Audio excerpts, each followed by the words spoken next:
Qala al-musannif rahimahullah wa nafa'ana bihi wa bi'ulumihi fid dharain amin radhiyallahu ankum wal ikhlas. Dan termasuk di antara bentuk ketaatan hati setelah iman dan yakin, termasuk apa yang paling utama daripada sekian macam bentuk ketaatan hati adalah ikhlas. Ajallu ma yas'adu minal ardi al-ikhlas. Paling mulianya sesuatu yang naik ke langit, artinya paling mulianya sesuatu daripada amalan, daripada ibadah, itu adalah ikhlas. Ya berarti harus beramal, kemudian diikhlaskan.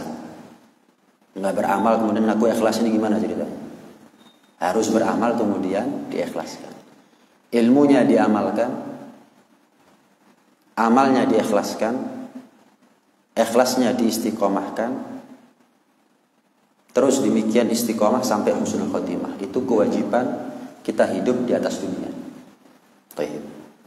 Kemudian apa definisi daripada ikhlas?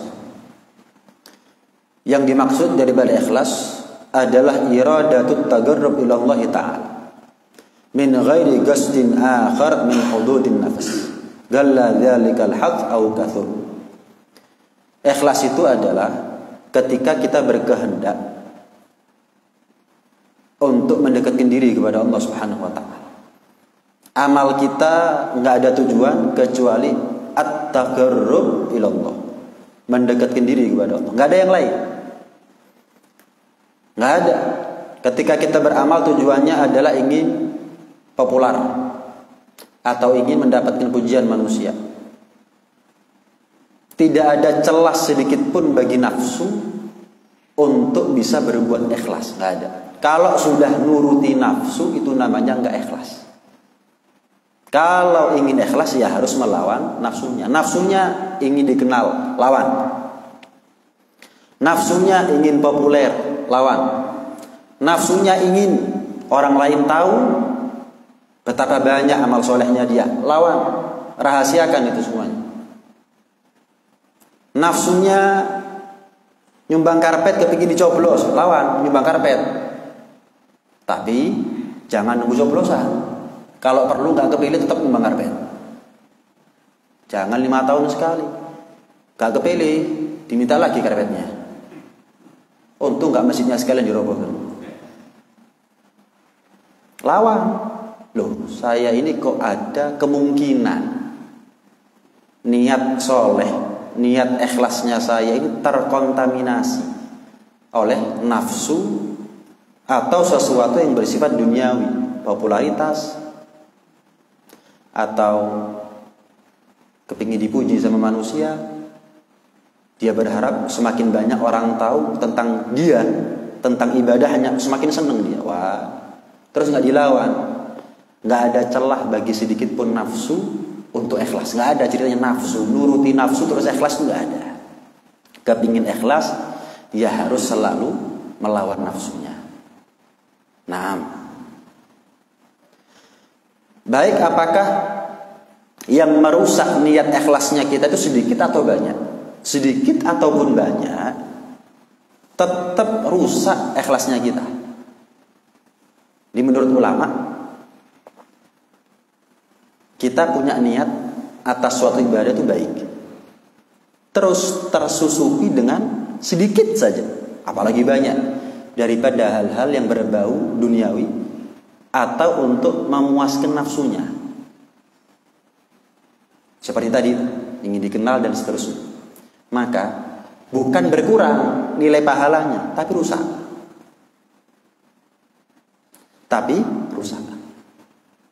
Sedikit pun tidak diterima oleh Allah Subhanahu wa taala. Makanya Allah berfirman, "Ala lillahid dinul khalis." Ketahuilah, bagi Allah agama yang murni. Saya mau tanya, kalau ada orang percaya sama Allah sebagai Tuhan, tapi dia juga percaya kepada selain Allah sebagai Tuhan, gimana ceritanya? Apakah ada potensi buat dia untuk diterima imannya? Dia percaya loh, iman sama Allah, cuman dia mengakui ada anak Tuhan misalnya. Gimana kira-kira? Diterima nggak imannya? Padahal dia masih mengakui Allah sebagai Tuhan dan hanya mengakui satu daripada makhluknya Allah sebagai anak Tuhan.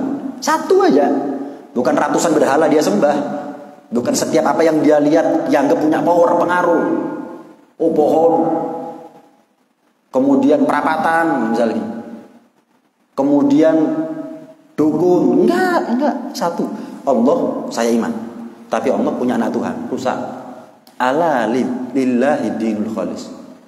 Agama yang diterima oleh Allah hanya agama yang murni. Nggak ada tujuan dia beragama kecuali Allah. Sama amal juga begitu. Bukan hanya iman. Amal juga begitu. Sedikit aja amal kita ini terkontaminasi, ya maka rusak amalnya kita. Nah, kita mau nggak? Saya mau tanya, kalau ada orang kulaan sesuatu harganya 10.000 dijual 9.000, untung apa rugi? Untung apa rugi? Kula 10.000 dijual 9.000, cuma 1.000. Tetap rugi. Jangan kan dibilang untung, balance saja nggak nih? Tetap rugi. Mek 1.000, ya tetap rugi, sama. Cuman gini toh, selain itu wah semuanya karena Allah, hancur, rusak.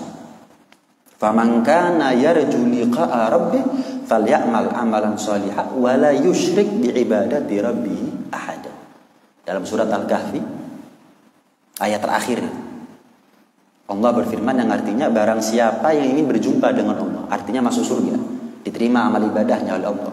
Syarat pertama, falyamal amalan shalihan, harus beramal. Kepingin ikhlas tapi enggak beramal. Iya apa caranya? Iya. Kepingin ikhlas tapi enggak beramal, kepingin terhormat tapi telanjang, gimana ceritanya? Nggak bisa.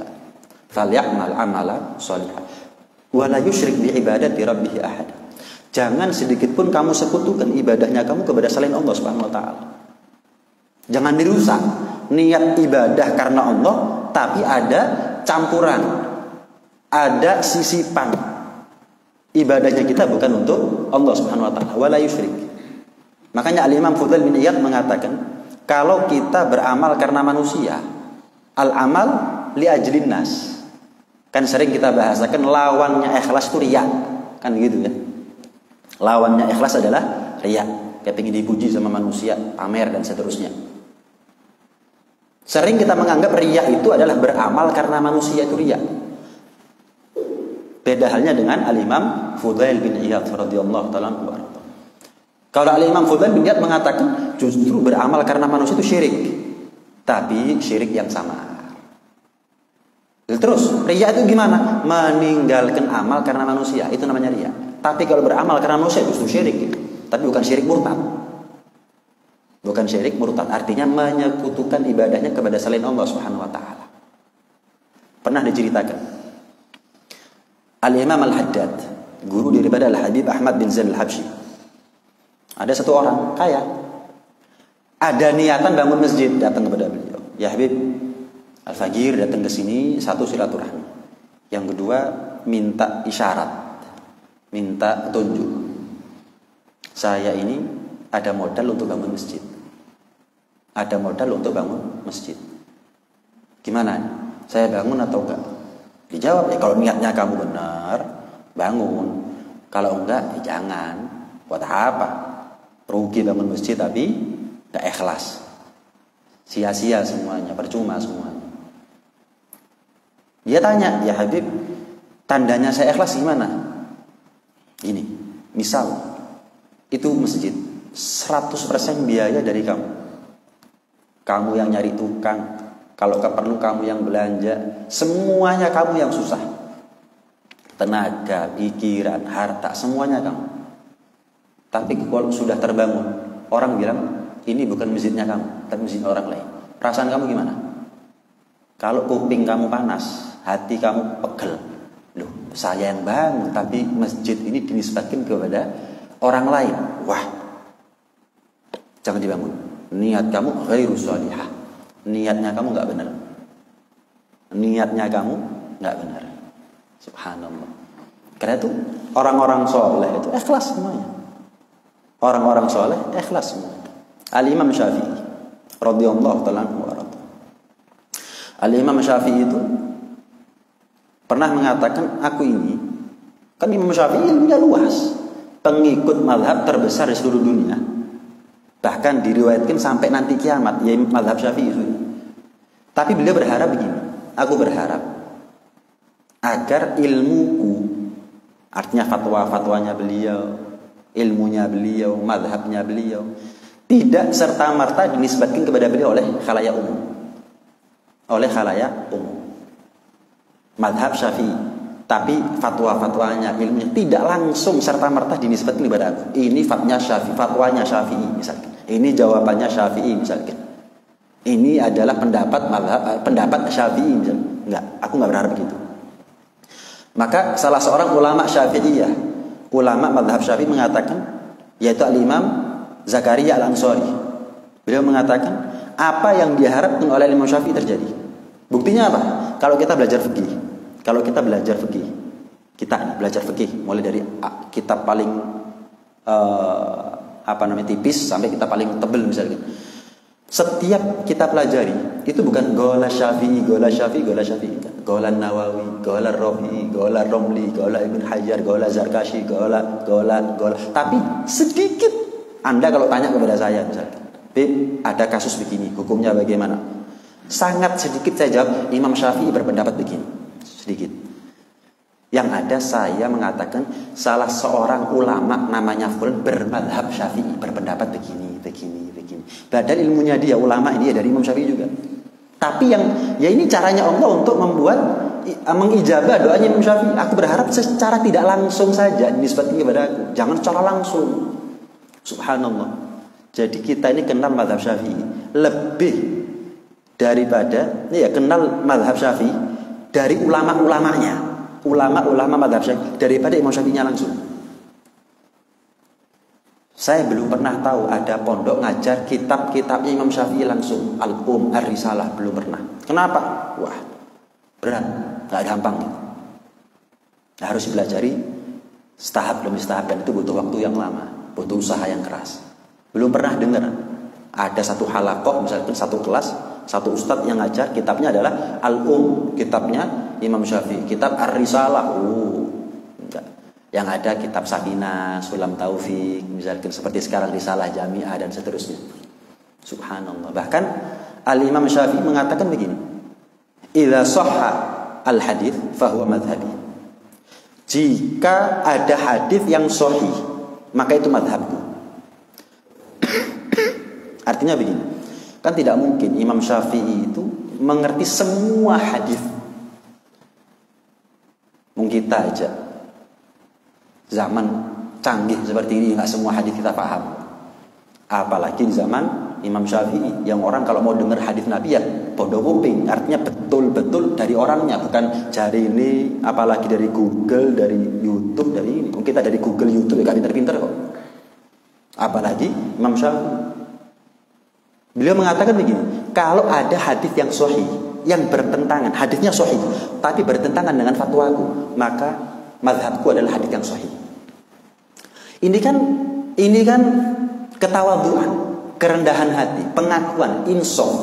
Insaf itu fair, proporsional, menempatkan sesuatu pada tempatnya. Benar ya benar, salah ya salah. Artinya Imam Syafi'i sadar, nggak mungkin dong semua hadis aku paham, itu nggak mungkin. Mungkin ketika aku berfatwa atas satu kasus dengan jawaban A, itu berdasarkan hadis A. Tapi ternyata ada hadis B yang sahih. Bahkan kalau perlu lebih sahih daripada hadis A. Cuma aku nggak pernah dengar. Bukan salah Imam Syafi'i berfatwa, enggak. Kan beliau berfatwa atas apa yang beliau tahu. Kalau ada hadis yang sahih yang bertentangan total dengan fatwaku, maka ketahuilah jangan diikuti fatwaku, ikuti hadis yang sahih. Subhanallah. Ini nggak gampang. Orang sekarang ini alim didik ngerasa kemeru. Wah, ngerti sahih dhaif sedikit aja sudah gak ngerti hadis, ilmu hadis semuanya sudah. Nah, bahkan Al-Imam Syafi'i juga mengatakan begini, aku ini kalau debat sama orang, aku berharap kebenaran justru muncul dari lawan, bukan dari aku. Ya. Kalau kita debat sama orang, nafsu, bukan cari kebenaran, cari pembenaran, ngeles dong. Kalau perlu salah nih salah. Golekno dalil yo opo ini benar. Gimana caranya benar? Contoh. Saya mau tanya, sajen dibilang sedekah itu dari mana? Kalau saya pelajari dalilnya, pemaksaan semuanya. Sedekah itu ada yang makan. Lah kalau sajen yang makan siapa? Semut. Saya mau tanya orang Hindu. Loh, tetap perbuatan itu salah. Menendang ini segala macam salah. Nabi Ibrahim itu, lah kamu nabi lah. Jangan begitu dong. Terus Rasulullah sholat Rasulullah kawin lebih dari 4. Rasulullah kawin lebih dari 4, terus saya kawin lebih dari 4 begitu. Enggak gitu. Nabi Ibrahim mecah-mecah berhala. Ini dia cuma nendang sajen. Lain ceritanya. Nabi itu ada perintah langsung dari Allah. Kamu yang perintah siapa? Nabi dengan kamu beda jauh. Cuman kalau di bener-bener kendalani kesyirikannya ini ya salah juga. Ya enggak benar. Dibilang sedekah, saya mau tanya yang makan siapa? Semut ini segala macam. Saya mau tanya. Tanya orang Hindu itu. Dia ngasih niat makan semut atau bukan? Nah ada ngasih makan Tuhannya kan begitu. Lah terus kok kita ini bener kan kok kemeruh? Ini niatnya untuk semut. Yang dalam tanda kutip sedekah, saya nggak setuju kalau dibilang sajen sedekah itu nggak ada. Tanya orang Hindu kalau perlu, apakah sajen itu sedekah kepada Tuhannya? Bukan sedekah. Jamuan, makanya dibilang sajian, bukan sedekah. Penghormatan. Nah, sedekah bukan penghormatan dong. Loh, orang Hindunya bilang bukan sedekah, kok kita ngotot itu sedekah? Ya apa sih? Sing ibadah iki sapa gitu. Itu untuk semut itu. Tanya orang Hindunya untuk semut apa untuk Tuhannya? Coba makso. Wis salah. Loh, caranya salah, tapi proporsional dong, yang fair dong. Yang fair. Benar ya benar, salah ya salah. Patokannya bukan nafsu, bukan kepentingan, bukan golongan, ilmu. Ilmu ini saklek, benar, salah. Tapi kalau kepentingan, wah, iya ngalornya itu tergantung kan begitu akhirnya kalau kepentingan enggak begitu, enggak benar kadang-kadang. Jadi debatnya sekarang nafsu semuanya. Repot kita ini kalau dalam tanda kutip mau perang medsos habis waktunya saya. Cuman untuk meladeni orang yang fanatik. Tapi serba salah juga. Saya takut kalau enggak jawab ditanya sama Allah. Itu sudah. Terus soalnya itu berantai gitu loh, bukan terus mari, enggak. Seminggu. Kalau perlu saja sudah sebulan 2 bulan tetap dibahas itu. Ribuan komennya. Ujung-ujungnya apa? Laknat, caci maki. Ini ujung-ujungnya laknat, caci maki. Oh ini begini. Nah, Imam Syafi'i enggak, kalau aku debat sama orang aku berharap kebenaran justru muncul dari pihak lawan. Ikhlas. Enggak ada niatan kecuali karena Allah Ta'ala. Ini penting sebetulnya.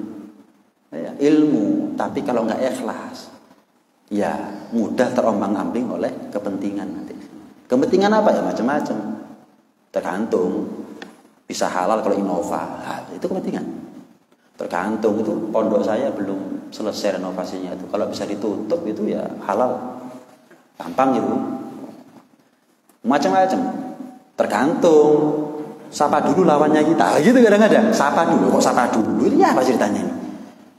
Sapa lawannya kita. Oh, fulan misalnya. Dari mana tuh? Dari partai A. Oh. Kalau dalil ini apa salah ini bener? Ini apa sih? Dari golongan A. Dari organisasi B. Kenapa? Gak ikhlas. Ini bukan alim. Justru kalau orang itu nurutin nafsu, semakin menunjukkan kebodohannya. Lah kan simple. Yang ibadah siapa? Kok dia yang klaim itu dia apa ceritanya? Yang ibadah siapa? Yang ngeklaim siapa? Lah kan nggak masuk akal. Kan masuk akal. Jelas ini ya. Nah, karena itu sebagian ulama juga mengatakan ikhlas itu adalah tasfiyatul fi'il an mulahadatil makhlukin, memurnikan ibadah dari pandangan makhluk. Paling seneng kalau ibadahnya rahasia. Paling seneng.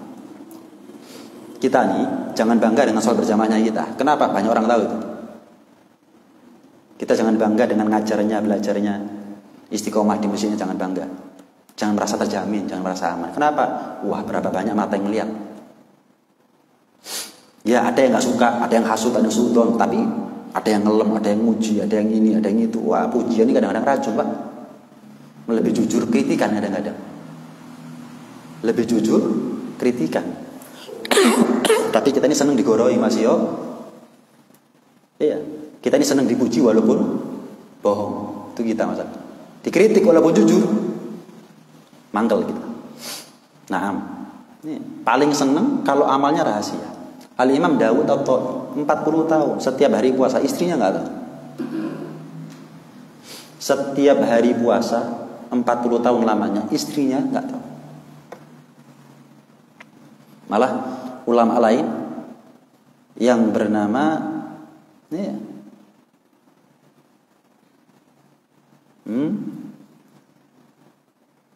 Al-Imam Asy-Sya'rani. Al-Imam Asy-Sya'rani. Beliau mengatakan, seumur hidup istriku,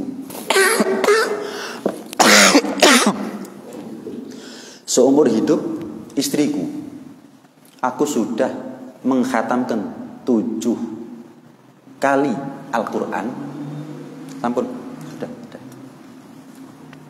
Aku mengkhatamkan 7 kali khatam Al-Quran di pangkuannya istriku. Jadi setiap di pangku, naruh kepala di atas pangkuan istrinya, itu sambil baca Quran. Itu seumur hidup begitu bisa khatam. Jadi setiap naruh baca, mungkin dapat sekian lembar, mungkin dapat sekian ayat, di total dapat sekian juz. Nah, ya. Subhanallah. Abu Umamah Al-Bahili itu pernah melihat ada seorang pemuda nangis dalam sujudnya. Hebat ya, luar biasa, nangis dalam sujudnya. Kemudian Abu Umamah mengatakan, amalnya kamu ini hebat, luar biasa. Tapi dengan catatan, kalau kamu rahasiakan amalnya kamu ini, seaman apa? Saya mau tanya, kalau kita punya berlian, paling aman dirahasiakan apa dipamer-pamerkan? Saya punya berlian. Paling aman gimana? Dirahasiakan. Sama, pahala ini paling aman kalau dirahasiakan. Amal soleh sehingga membuahkan pahala paling aman kalau dirahasiakan. Karena itu kalau ya nggak semua amal bisa dirahasiakan. Sholat berjamaah, saya biar ikhlas sholat sendirian. Males. Kok ngomong ikhlas? Sholat sendirian nggak ikhlas mana yang gua akhirnya. Ini ya. Haji sendirian, gimana ceritanya? Sugi-sugi ini uang wis. Ya apa caranya haji sendirian? Mungkin. Ada amal yang nggak bisa kita hindari untuk diketahui oleh manusia. Gimana kalau kita beramal yang di situ pasti diketahui sama manusia? Paksa sudah, lakoni. Kemudian minta tolong sama Allah. Ini yang kadang-kadang orang ini.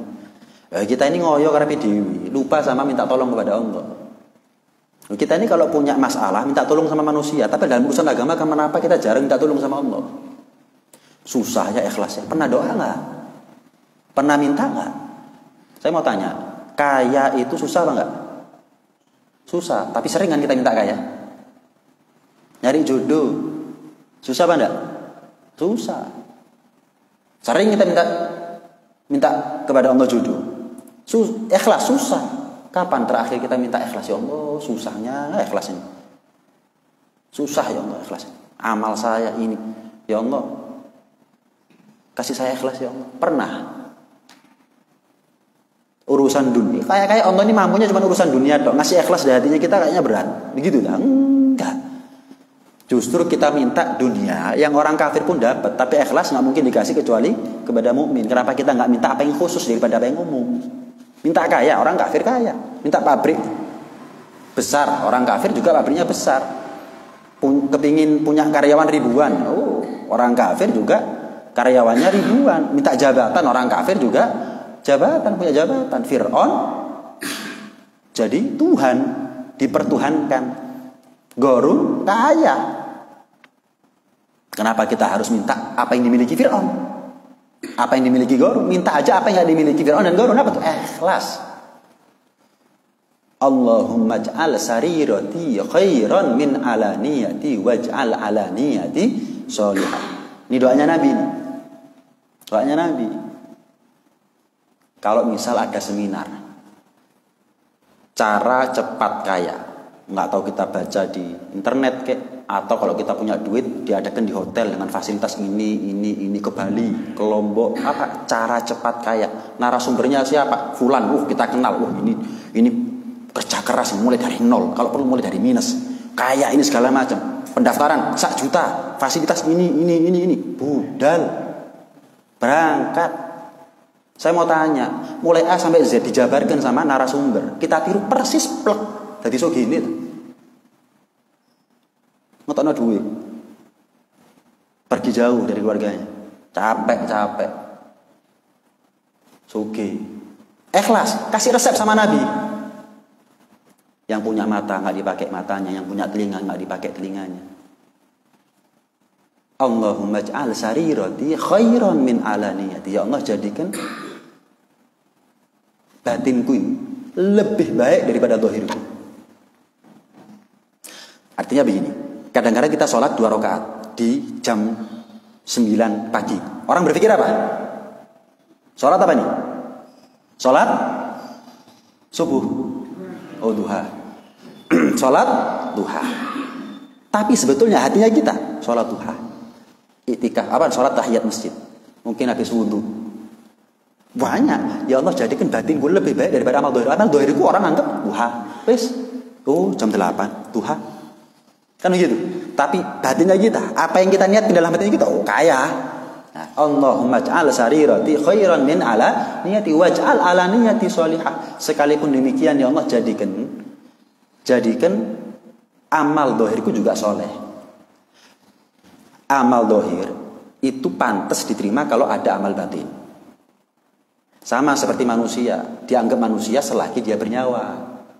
Ada manfaatnya, ada nilainya. Kalau sudah nggak bernyawa, ya nggak ada nilainya. Amal dohir itu ada nilainya, berbuah pahala kalau ada amal batin. Apa? Ikhlas. Lah kalau nggak ada ikhlas, rusak, nggak ada nilainya, nggak ada manfaatnya, percuma, sia-sia amal dohirnya. Ada ikhlas, tapi nggak ada amal dohir, nggak mungkin. Kadang-kadang begini. Kadang-kadang contoh 2.000 pokok ikhlas. Timbangan 1.000. Mikir seminggu kan tentek selapo nyumbang 1.000. Kok suki-suki misalnya. Yang mana lebih baik? Jelas, yang lebih baik adalah 2.000. Ikhlas. Nggak dipikirin. Ini juga kabar gembira sebenarnya buat kita. Bisa jadi amal yang diterima sama Allah, yang nyelamatkan kita nanti akhirat, amal kecilnya kita. Makanya jangan ngeremeh amal kecil. Kita nyumbang nek 2.000. Kayak enak. Loh, itu caranya setan memang. Gak sido itu caranya setan, tujuannya setan gak sido. Kalau sido, riya, sombong, pamer. Nah, itu.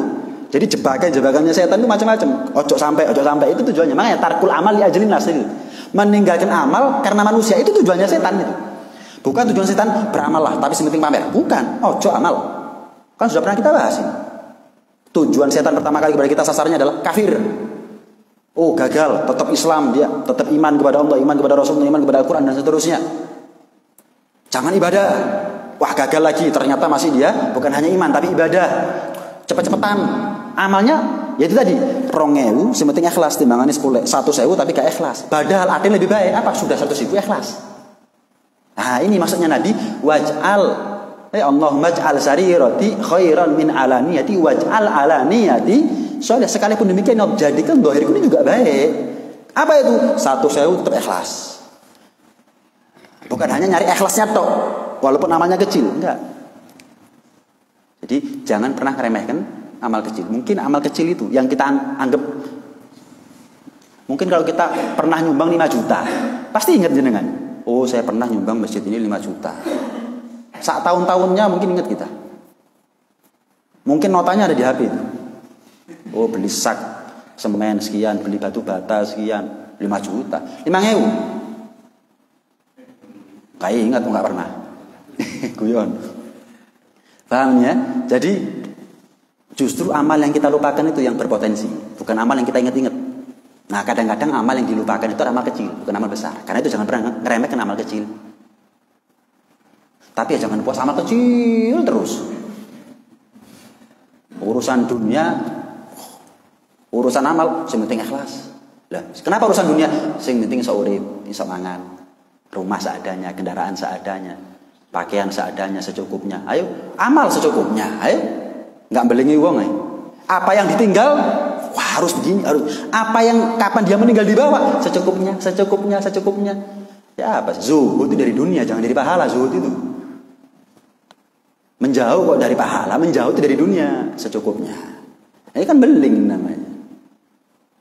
Fa'athiru ma yabqa ala ma yafna. Dulu kan apa yang awet, apa yang abadi. Manfaatnya apa? Pahala. Itu yang utamakan, nomor satu kan, daripada apa yang enggak abadi. Daripada apa yang enggak abadi. Jelasnya? Maka yang dikatakan oleh Allah, difirmankan oleh Allah dalam Al-Quran, kullu syai'in halikun illa wajhah. Segala sesuatu akan hancur kecuali zatnya Allah. Ini tafsir umum. Segala sesuatu pasti hancur. Termasuk malaikat Israfil niup trompet, mati itu.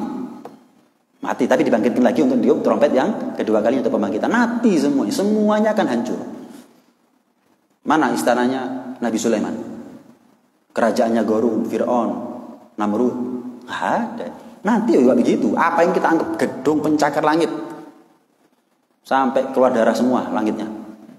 Cakar itu. Wah, bang ada. Baru kemarin gempa di Banten 6, sekian skala Richter. Ada teman tinggal di lantai 16 atau 17. Ya Allah, kayak godir. Video itu kayak ngeliat godir digoyang gitu. Ya, apa lantai 16 17. Hotel terus goyang. Yang bawah saya enak sok metu, iki metu nang ndi? Kayak godir goyang begini sudah. Subhanallah. Nggak ada. Ya Allah, Allah kalau mau. Allah kalau mau. Wow. Secepat kilat tanpa kita sangka-sangka, dan itu banyak. Kaumnya Nabi Lut, kaumnya Nabi Syuaib, kaumnya Nabi Soleh, kaumnya Nabi Hud. Mana semuanya itu? Yang mereka terkenal perkasa. Gunung itu jadi rumah. Mana itu rumahnya? Ada. Nanti ini apa kita bang? Wah, nggak ada, nggak ada. Kalau nggak kita tinggalkan dunia, ya dunia meninggalkan kita juga. Selesai. Nah, dulu kenapa yang paling penting? Kullu syai'in halikun illa wajhah. Segala sesuatu itu akan hancur kecuali zatnya Allah. Ada tafsir yang beda. Ulama mengatakan segala sesuatu akan sia-sia kecuali amal yang diikhlaskan karena wajah, karena zatnya Allah Subhanahu wa taala. Ikhlas murni niat amalnya dia karena Allah taala.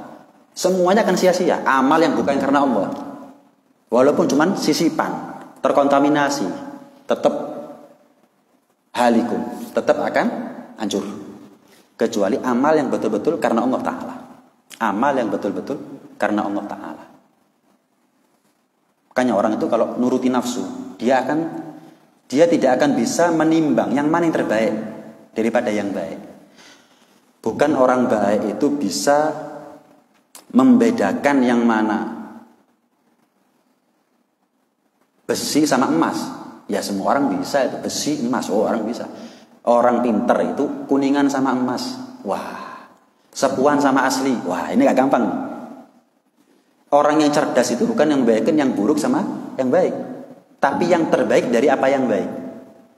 Yang terbaik dari apa yang baik. Itu orang cerdas. Contoh, pernah ada satu ulama, satu orang sowan kepada ulama ini. Dia sudah pernah haji. Si tamu ini sudah pernah haji, niat mau haji untuk kesekian kalinya. Berapa biayanya Pak? Sekian Kiai. Oh, berapa lama itu? Sekian hari, sekian minggu. Ikut anaknya, istrinya. Boten Yai, saya berangkat sendiri. Masya Allah. Sudah pernah haji, pernah. Tahun kapan? Tahun sekian. Masya Allah. Mau nggak? Mau nggak? Kamu di rumah tetap kumpul sama anak istrimu, tapi pahalanya bahkan lebih afdal daripada hajinya kamu. Pripun iku Yai? Mana uangnya? 100 juta misalkan. Mana? Saya berikan kepada anak yatim. Saya berikan kepada pondok pesantren madrasah. Saya berikan kepada janda yang terlunta-lunta. Saya berikan kepada fakir, miskin. Kamu di rumah, tapi pahalanya lebih afdol daripada hajinya kamu. Perhatian sama orang itu wajib. Tapi kalau menjalankan ibadah haji setelah pernah haji itu sunnah. Bukan tandingan antara sunnah sama wajib. Apa kata orang ini? Ngapunten ya. Kadung selamatan kula ya. Alasan padahal sini abot. Ini lo berangkat haji baik, sedekah juga baik, tapi yang terbaik dalam contoh seperti ini sedekah. Nah, karena nafsu buta dan tuli dia. Dari mana yang terbaik? Dalam hal apa yang terbaik? Segala sesuatu akan binasa. Segala sesuatu akan hancur kecuali amal yang dimurnikan hanya karena Allah Ta'ala. Nah, kita ini kadang-kadang diprovokasi sama setan. Kita kalau sholat atau ibadah di depan manusia diprovokasi sama setan. Misal, contoh, sing suwi lek sujud. Tapi wong, saya mau tanya, itu kalau kita lakukan sendiri, pernah nggak terbesit? Enggak. Itu tanda kalau dia itu adalah bujukan rayuan setan. Ngarepe wong sing suwe lek sujud. Misal. Yang khusyuk, yang tenang. Kalau dilihat indah sholatnya. Pakaiannya wangi, rapi, bersih ini. Ngarepe wong. Itu provokasi setan. Buktinya apa kalau provokasi setan? Kapan kita sendirian? Mana pakaian yang bersih, pakaian yang wangi, pakaian yang ada ke pasar, ke warung nyangkruk sama sholat podo. Sing beda mek sarunge tok. Maaf, tapi baunya sama. Kita ngadep presiden gimana kira-kira? Contoh sering terjadi. Kadang-kadang saya khutbah, sik belani rokokan ning ngarep. Padahal kapan dia begitu saya doa misalkan ya, baru bingung matiin rokok. Lah mbok rokok lah, ngedep pangeran. Saya mau tanya, kira-kira malaikat gak panas saya? Kalau bukan karena kita umatnya dari Muhammad, mesti kuklek ndak sih kita?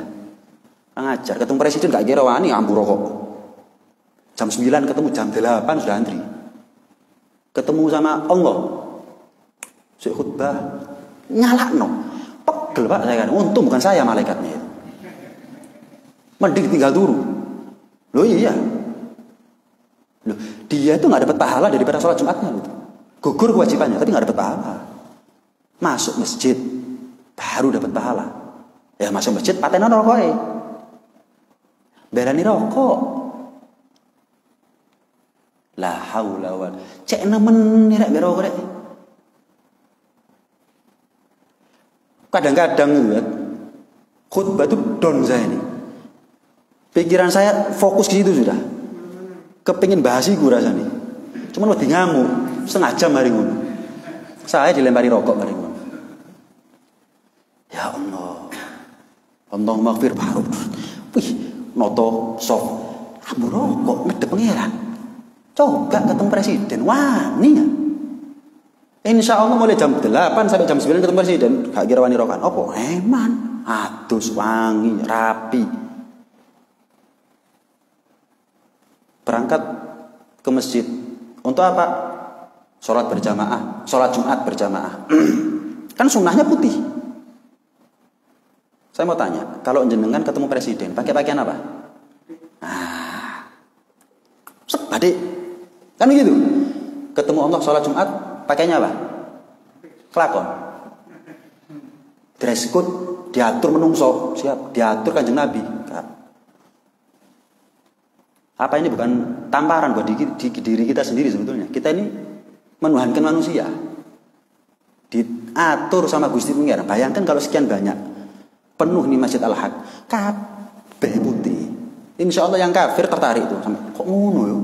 Takjub gitu loh. Berangkat dari rumah putih. Ada yang mulai jam 9, ada jam 8, setengah 10 jam. Putih. Dari penjuru setiap dia melihat setiap hari Jumat putih. Sebab hidayah macam-macam. Pernah saya ceritakan di sini sebab hidayah karena pakaian seorang wanita. Minggu lalu saya bahas dokter siapa itu perempuan itu yang masuk Islam justru gara-gara masker. Anti sama cadar, masuk Islamnya gara-gara cadaran, gara-gara cadar. Walhasil panjang. Sahabat Hidayah, bayangkan. Setelah itu bubar dari masjid, putih. Ya Allah, coba diatur kantor. Senin, Selasa pakaiannya ini. Oh, Arema menang, pakaiannya Arema budal. Gak duwe tuku. Arema juara, saya ingat itu. Tahun berapa itu? Waduh, saya bingung. Lah kok tuwe itu supporter kabeh bingung. Tak pikir supporter lah kok tuwe tak pikir. Sepatu pantofel kena rapi. Ternyata saya baca koran diatur sama wali kota bupati karena juara Arema. Subhanallah. Duh, saya nggak ada masalah. Cuman nggak ada yang prioritas gitu. Diatur Kanjeng Nabi. Apa? Nggak punya pakaian putih. Arema tuku. Batik tuku. Hadir kondangan. Dress code warna ini, wah, timbangan isin, kan begitu ya, putih ireng dewi, ayo pak, viral. Oh, dress code-nya putih, dateng hitam.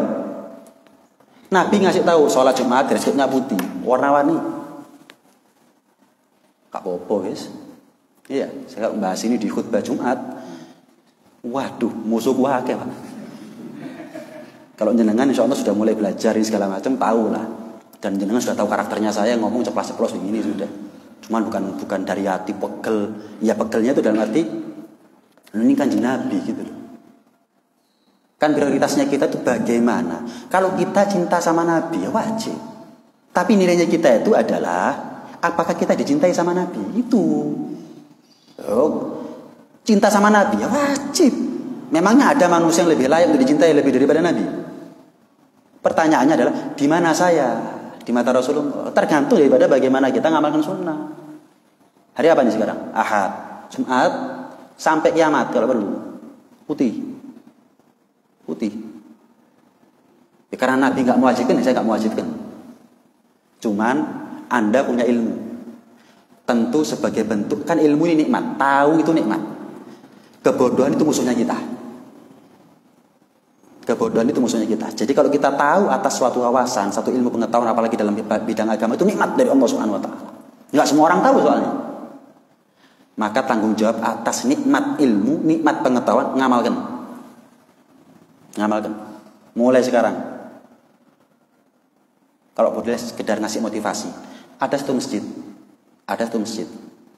Ya nggak semuanya sih, karena memang nggak semua yang Jumatan ngaji semuanya. Tapi alhamdulillah.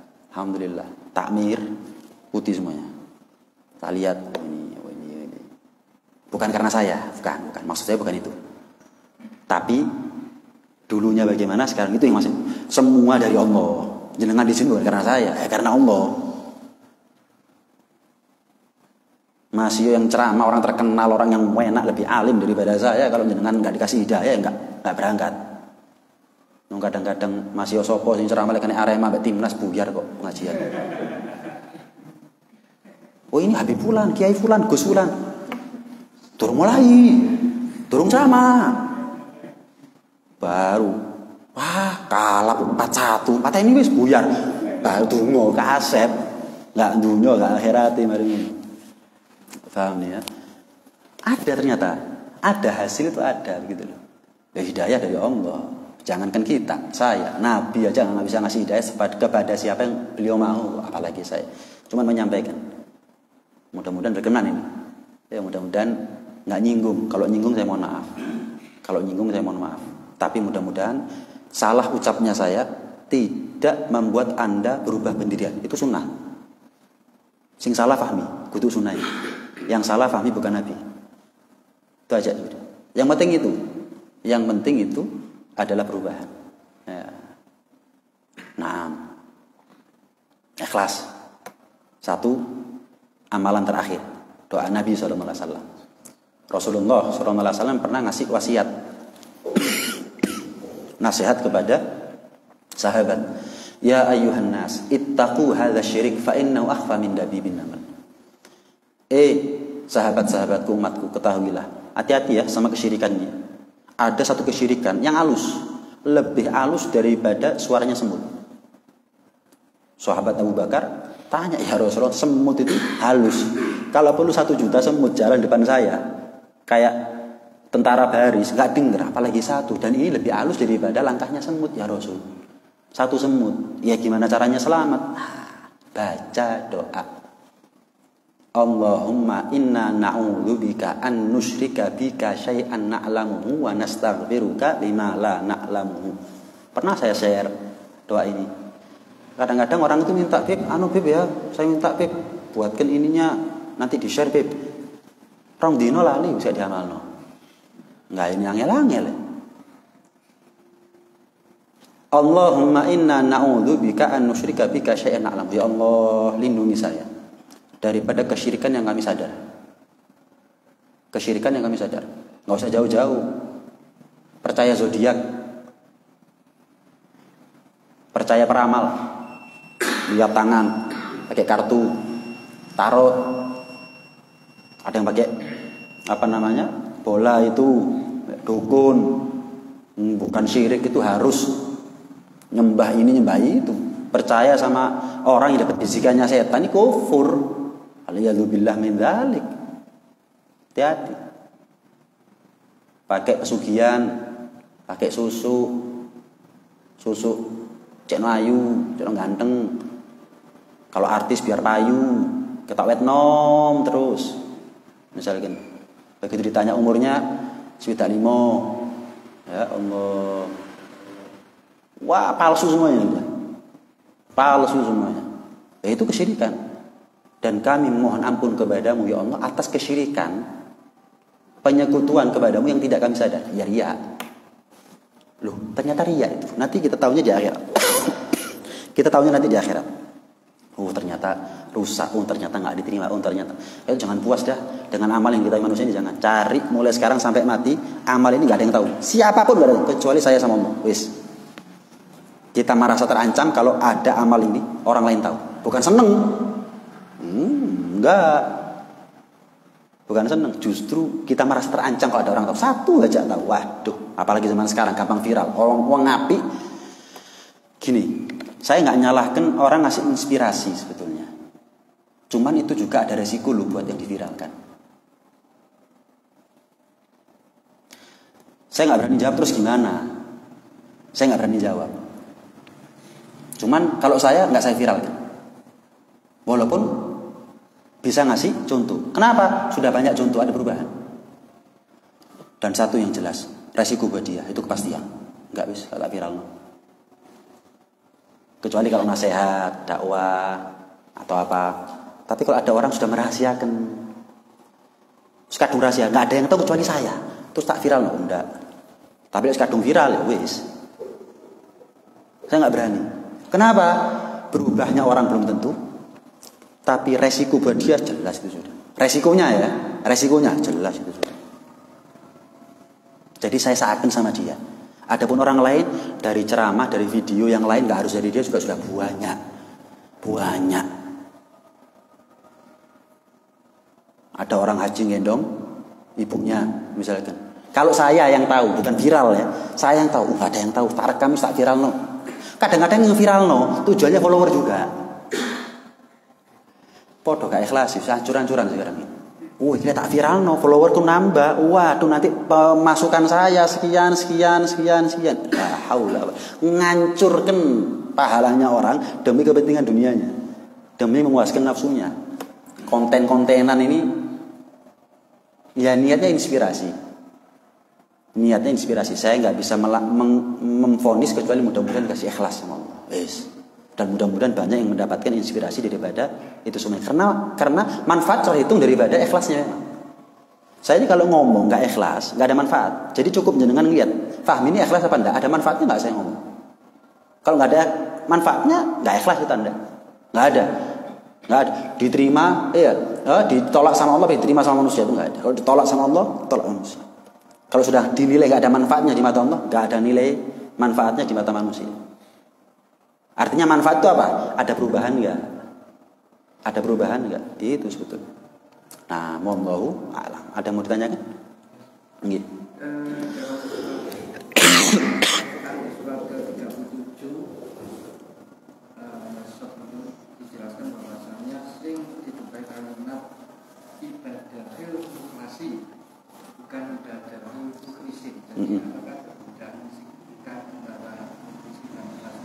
Iya. Nggih. Ada mukhlis, ada mukhlas. Mukhlis itu lebih berat daripada mukhlas. Kenapa? Kalau ikhlas mukhlis, orang yang mengikhlaskan, memurnikan ibadahnya karena Allah, itu kan berat. Ya, seperti kita ini mukhlis. Ada mukhlas. Mukhlas itu adalah orang yang ibadahnya dimurnikan oleh Allah Subhanahu wa taala. Kalau sudah Allah yang murnikan, apa yang berat bagi Allah? Apa yang berat bagi Allah? Makanya wasta'in billah, minta tolong sama Allah. Kan kita sadar abot ikhlas iki. Lah kalau sudah abot, minta tolong sama Allah. Lah kalau sudah minta tolong sama Allah, apa yang ditolak? Kita niat minta baik kok. Kita minta dunia dikasih, apalagi minta ikhlas enggak dikasih? Dikasih. Biar dibantu sama Allah sudah. Biar dibantu dan kita merasakan manfaat pertolongannya Allah, bukan sak dek sak nyeng. Saya kindungo, saya langsung ikhlas. Sama seperti Anda berobat ke dokter, bukan langsung kasih obat sembuh. Tapi Anda kalau minta tolong sama Allah nggak mungkin sia-sia. Tapi kalau kita sesuatu yang berat kita upayakan dengan dirinya kita sendiri. Mungkin tambah umur tambah abot, bukan tambah gampang, tambah abot sudah. Tapi kalau minta tolong sama Allah, tambah lama, tambah ikhlas, tambah kroso. Alhamdulillah, ada peningkatan. Kita rasakan. Sama seperti kurus dan gemuknya badan. Kurus dan gemuknya badan. Apa setiap hari kita kroso? Enggak. Tapi kan kalau gemuk ya kroso, kalau kapan kurus ya kroso. Kok mulai abot yo, timbang pantes naik 10 kilo misalnya. Tapi ketika naik sekian on sampai jadi sekian kilo kan enggak kroso itu semuanya. Sama, diikhlaskan sama Allah. Enggak kroso kita. Nanti kalau sudah banyak peningkatan, loh kok siji yo. Kalau perbedaannya tipis belum kroso, tapi kalau perbedaannya banyak, alhamdulillah. Terus minta tolong sama Allah Subhanahu wa taala. Terakhir, kalau ada, iya. Dengan bahasa yang sederhana bisa harus tidak awal. Apakah harus doa itu dengan bahasa Arab? Enggak harus. Boleh pakai bahasa Indonesia, enggak ada masalah. Cuman kalau ditanya lebih afdal jelas bahasa Arab. Jelas, itu doanya Nabi. Nabi berdoa dengan bahasa Arab. Jadi kalau kita menggerakkan lisannya kita dengan bahasa Arab, itu persis dengan gerakan lisannya Nabi. Tapi enggak harus. Doa Fatihah dalam sholat iya. Salam dalam sholat iya selagi mampu, jelas itu. Tapi kalau doa nggak wajib. Lain halnya kalau kita doa dalam sujud, tapi pakai bahasa Indonesia atau bahasa selain bahasa Arab, jelasnya. Maka boleh dengan bahasa selain bahasa Arab, cuman jangan sampai keluar suara, dalam hati aja. Kenapa? Dianggap ngomong gitu, dianggap kalam ajnabi, ucapan yang tidak ada kaitannya dengan sholat. Kenapa? Selain bahasa Arab. Tuhan kita kan bukan orang Arab. Wah. Jadi bahasa apa enggak nih kira-kira? Ini kalimatnya benar. Loh betul kan? Singkatnya ya, Tuhan kita bukan orang, benar enggak? Ya benar. Cuman saya mau ngomong, kalau ada orang ngomong, Bapak bukan kambing, Bapak bukan anjing, Bapak bukan babi. Gimana kira-kira? Benar enggak saya ngomong? Benar enggak saya ngomong? Pantas? Nah sudah. Jangan diukur pakai ilmu. Cuman ngonter itu pakai adab. Jangan macam-macam. Pakai ilmu. Seandainya 4 mata misalnya, lupa. Nggak tahu telepon, kayak nggak ada orang tahu loh Pak. Ya nggak salah Bapak ngomong itu. Cuman kalau misal ada orang Pak ngomong Bapak bukan anjing, loh kan memang bukan Pak. Marah nggak Bapak? Loh Bapak lebih mulia daripada Allah berarti. Selesai. Hidayah urusannya Allah. Daripada macam-macam nanti ada yang memanfaatkan. Adu domba segala macam. Oh banyak ini. Hati-hati. Ini kan penting sebetulnya. Terus terang saya nanggapi masalah seperti ini. Aduh.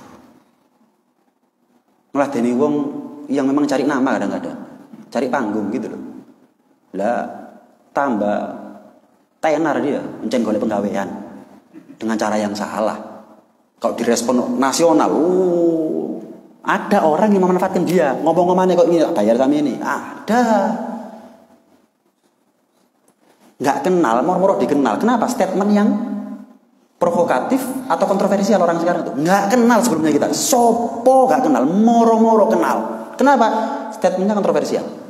Subhanallah, itu power daripada medsos itu. Api-api, masih elek dianggap api kadang-kadang gara-gara medsos. Nah itu, pakai akal, pakai adab, pakai ilmu, pakai strategi semuanya. Kan yang kita cari kalau ada orang salah apa sih? Berubahnya kan, bukan menjatuhkan kan. Ada orang salah, ngomong Tuhan bukan orang Arab. Salah enggak? Bener tapi ya nggak pantas ya, salah juga berarti. Jelas nih ya, saya sholat tapi pakai sarung tertutup, pusar sampai lutut, tertutup. Tapi telanjang dada, ya apa kira-kira? Yo kan nggak apa-apa, terus nggak apa-apa. Ya nggak ada presiden, nggak jejak bebas pampres. Ya, sama seperti itu, ya sudah. Bukan berarti nggak apa-apa terus nggak pantas dilakoni. Kalau sudah nggak pantas jangan dilakoni, karena itulah adab lebih tinggi daripada ilmu. Adab lebih tinggi, lebih mulia daripada ilmu. Ilmu itu nggak apa-apa, halal, haram. Tapi kalau adab halal tapi nggak pantas, wah ini yang hebat nih. Ini yang hebat. Ini yang hebat. Bukan kan kalau ada orang ngomong salah, tujuannya saya adalah bukan menjatuhkan, mumpung salah takjur. Bukan. Hidayah. Berubah. Salah kamu, apalagi tokoh. Akhirnya berpengaruh. Nah, itu kan penting. Tujuan saya ngelihat salahnya orang bukan mumpung salah. Enggak, tak benar kan. Macam-macam sudah urusan begini ini. Yo nyerempet, yo macam-macam sudah. Ya nggak mungkin sudah semua orang setuju, itu nggak mungkin. Nah, wallahu a'lam. Mudah-mudahan selamat zahir batin dunia akhirat semuanya. Amin ya rabbal alamin. Rabbana anfa'na bima 'allamtana